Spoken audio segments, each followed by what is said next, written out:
Baik sahabat sejarah, pada kesempatan kali ini kita melanjutkan tema bahasan tentang jalannya pemerintahan Orde Baru.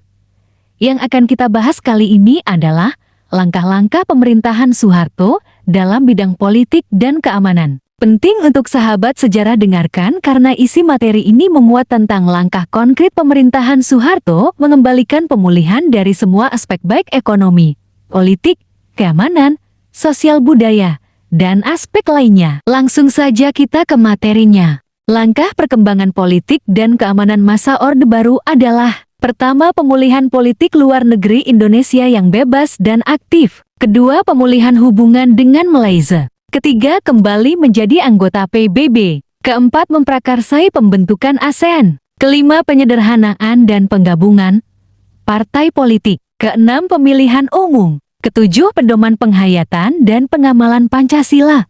Keempat, kedelapan, dui fungsi ABRI.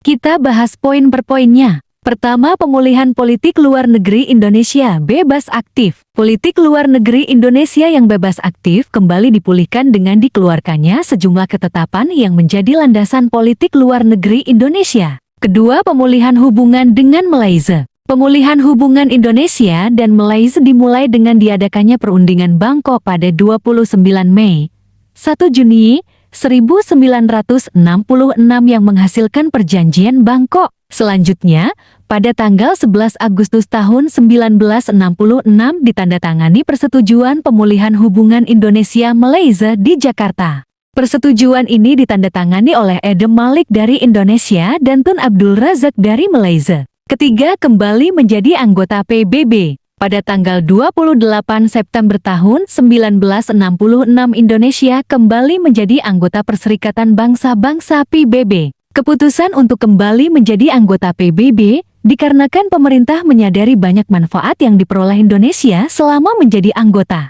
Kembalinya Indonesia menjadi anggota disambut baik oleh PBB. Hal ini ditunjukkan dengan dipilihnya Edem Malik sebagai Ketua Majelis Umum PBB untuk masa sidang tahun ke-1974.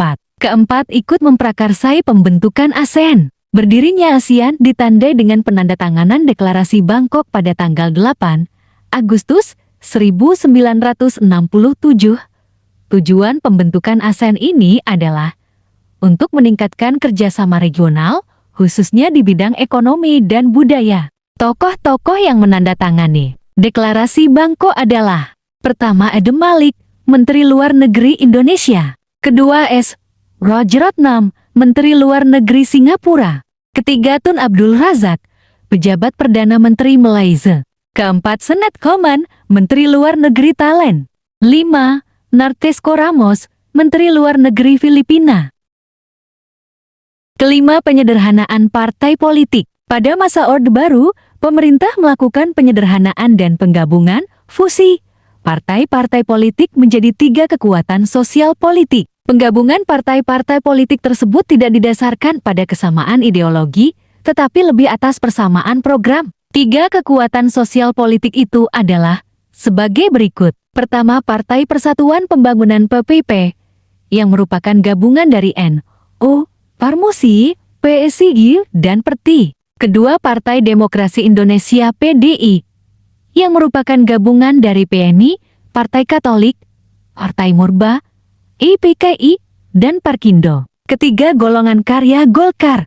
Banyaknya partai politik pada masa itu justru menghambat pembangunan. Penyebabnya bukan saja karena persaingan antar partai politik, melainkan juga persaingan di dalam tubuh partai politik itu sendiri yang dinilai dapat mengganggu stabilitas politik. Keenam, pemilihan umum. Selama masa Orde Baru, pemerintah berhasil melaksanakan 6 kali pemilihan umum, yaitu tahun 1971, 1977, 1982, 1987, 1997, 1992, dan ke-1997. Dalam setiap pemilu yang diselenggarakan selama masa pemerintahan Orde Baru, Golkar selalu memperoleh mayoritas suara dan memenangkan pemilu. Hal itu disebabkan oleh pengerahan kekuatan-kekuatan penyokong Orde Baru untuk mendukung Golkar. Kekuatan-kekuatan penyokong Golkar adalah aparat pemerintah pegawai negeri sipil dan Angkatan Bersenjata Republik Indonesia (ABRI). Dengan dukungan pegawai negeri sipil dan ABRI, Golkar dengan leluasa menjangkau masyarakat luas di berbagai tempat dan tingkatan. Dari tingkatan masyarakat atas sampai bawah, dari kota sampai pelosok desa. Ketujuh, pedoman penghayatan dan pengamalan Pancasila. Keempat, pedoman penghayatan dan pengamalan Pancasila P4 pada tanggal 12 April 1976. Presiden Soeharto mengemukakan gagasan mengenai pedoman untuk menghayati dan mengamalkan Pancasila. Gagasan tersebut terkenal dengan nama AK Prasetya Pancakarsa untuk mendukung pelaksanaan Pancasila dan Undang-Undang Dasar 1945 secara murni dan konsekuen. Oleh karena itu, sejak tahun ke-1978 pemerintah menyelenggarakan penataran P4 pada semua lapisan masyarakat. Penataran P4 ini bertujuan membentuk pemahaman yang sama terhadap Pancasila dan Undang-Undang Dasar ke-1945. Pegawai negeri, baik sipil maupun militer, diharuskan mengikuti penataran P4, kemudian para pelajar, mulai dari sekolah menengah sampai perguruan tinggi, juga diharuskan mengikuti penataran P4 yang dilakukan pada setiap awal tahun ajaran baru. Melalui penataran P4 itu, pemerintah menekankan bahwa masalah suku, agama, ras, dan antar golongan, SARA, merupakan masalah yang sensitif di Indonesia yang sering menjadi penyebab timbulnya konflik atau kerusuhan sosial. Kedelapan, duifungsi ABRI. Duifungsi ABRI maksudnya adalah bahwa ABRI memiliki dua fungsi, yaitu fungsi sebagai pusat kekuatan militer yang melindungi segenap bangsa Indonesia, dan fungsi sebagai kekuatan sosial yang secara aktif melaksanakan kegiatan pembangunan nasional. Apa tujuan duifungsi ABRI? Setiap kebijakan yang dikeluarkan oleh pemerintah pada setiap masa pemerintahan tentu memiliki tujuan tersendiri, tanpa terkecuali kebijakan dalam negeri yang dikeluarkan oleh Presiden Soeharto pada masa Orde Baru. Terbentuknya kebijakan untuk ABRI memiliki beberapa tujuan, antara lain sebagai dinamisator. Pertama, ABRI memiliki kemampuan berkomunikasi dengan rakyat yang bagus. ABRI mampu merasakan dinamika masyarakat serta memahami maupun merasakan aspirasi dari rakyat sehingga memungkinkan ABRI guna membimbing serta mendorong masyarakat untuk pembangunan nasional. Kedua, menguji sistem keamanan pertahanan rakyat semesta yang ada di lapangan atau lokasi tempat mereka bertugas. Ketiga, membantu rakyat dalam seluruh aspek kehidupan termasuk politik, sosial, budaya, ekonomi, dan lain sebagainya. Keempat, mengumpulkan permasalahan untuk dicari tahu bagaimana cara pemecahannya. ABRI memilih desa sebagai sasaran utama dalam hal pembangunan. Hal ini karena desa beserta para masyarakatnya merupakan penunjang dalam usaha untuk bela negara. Tentunya pelaksanaan program dinamisator seperti ini banyak mendapatkan tanggapan positif dari masyarakat pada masa itu.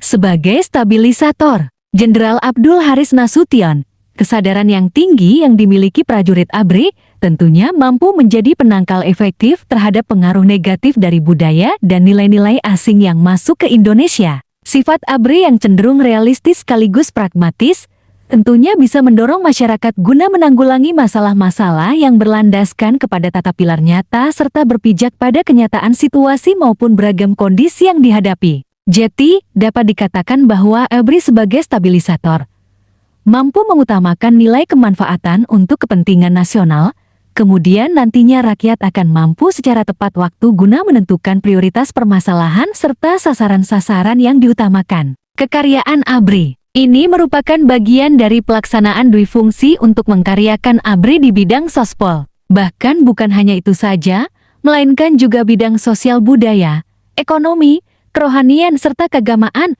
ABRI lahir dari rakyat, berjuang bersama dengan rakyat dan bukan menjadi tentara profesional model barat. Beberapa fungsi kekaryaan ABRI antara lain. Pertama, terwujudnya cita-cita bangsa Indonesia seperti yang termuat dalam Undang-Undang Dasar ke-1945.